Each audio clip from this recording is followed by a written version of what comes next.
Guys hostel food రోత ఉంది. పోయి బయట పోయి తినేసి హాస్టల్ ఫుడ్ పడేసిన, మొత్తం పడేసిన. ఇడ్లీ అంతా చెత్త, రోత, ఏం లేదు. తెలుసు హాస్టల్ ఫుడ్ ఎట్లుంటుందో. ఏడైనా అంతే, హాస్టల్ ఫుడ్ అంటేనే రోత. తినవద్దు అట్లే. సండే బయటికి పోతున్నా తినేసి. ఇంకా రూమ్మేట్ ఆడు అంతే. నేను వాని పేరు రాకేష్. వాడు అటు సైడ్ ఎందుకు నడుతాను చెప్పండి. అటు సైడ్ బిల్డింగ్లు ఉంటాయి, బిల్డింగ్లలో అమ్మాయిలు ఉంటారు కాబట్టి అంతే.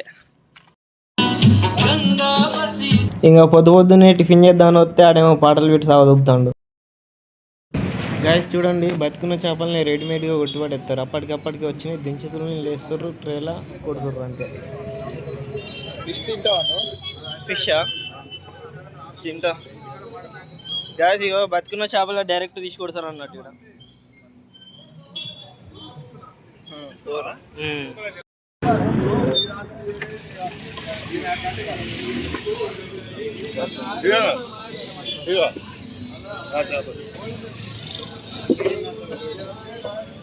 అంగ చూడండి ఎట్లా కదులుతున్నాడు.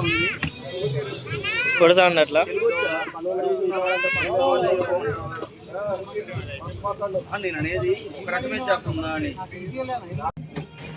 గాయస్ ఇంకా చూడండి, మీకు చూపిద్దామని కూకుందాం అనుకున్నా. కూకునే లోపలనే ఒకటి ఎగిరి అవతల పడ్డది.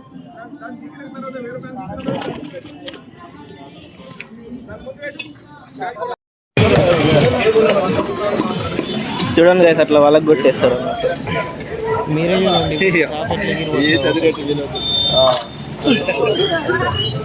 ఆయనే చదువుకున్నాట, ఎవరు చదువుకోలేదట. చదువుకుంది ఆయనే అంటే ఎవరు చదువుకోలేదు. చదువుకునే వాళ్ళు అట్లా పడ్డారు కాదు, అందరూ ఎవరు చదువుకోలేదు.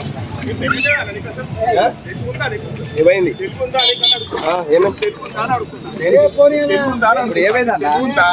ఒక దానికి ఆగడానికి అయితలేదా?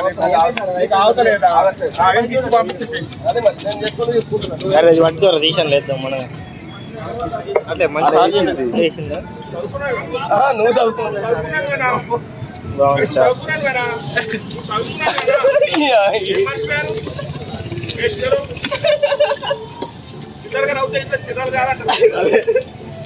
చిల్లరగాడు అని అంటారు. చిల్లరగాడు అనాలా? నేను అనాల్సిన అవసరమే లేకుండా అయిపోయింది. రిక్వెస్ట్ చేసే